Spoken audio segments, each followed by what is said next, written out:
Record-breaking o all-time high ang viewerships ng tatlong kapamilya primetime teleseryes noong Lunes ng gabi. Halos umabot ng kalahating milyon ang live concurrent viewers ng mga action series na FPJ Batang Quiapo at The Iron Heart.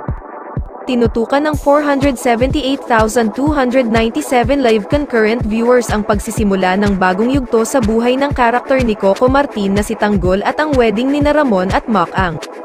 Marami na nga ang nagtatanong kung kay Mac Ang pa rin ba mapupunta si Tanggol o sa bagong karakter na si Bubbles na ginagampanan naman ni Ivana Alawi. Samantala, kapit na kapit din ang 451,538 live concurrent viewers sa istorya ni Apollo sa The Iron Heart, lalo pat nalalapit na ang pagtatapos nito. Base sa mga komento na nababasa namin sa iba't ibang social media platforms, enjoy na enjoy ang viewers sa pinagbibidahang serye ni Richard Gutierrez dahil sa world-class storytelling at action scenes nito.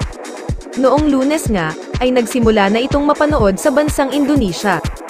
Hindi rin nagpahuli ang bagong teleserye na Senior High, dahil nakuha nito noong Lunes ang all-time online viewership nito na 152,702.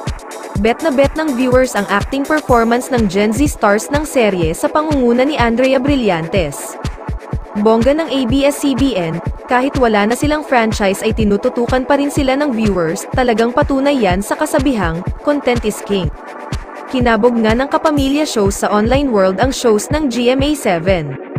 Bukod sa pagtatala ng panibagong online live viewership record, hindi nawawala sa trending list ng iba't ibang social media sites ang tatlong serye ng ABS-CBN dahil sa dekalibreng aktingan ng mga bida.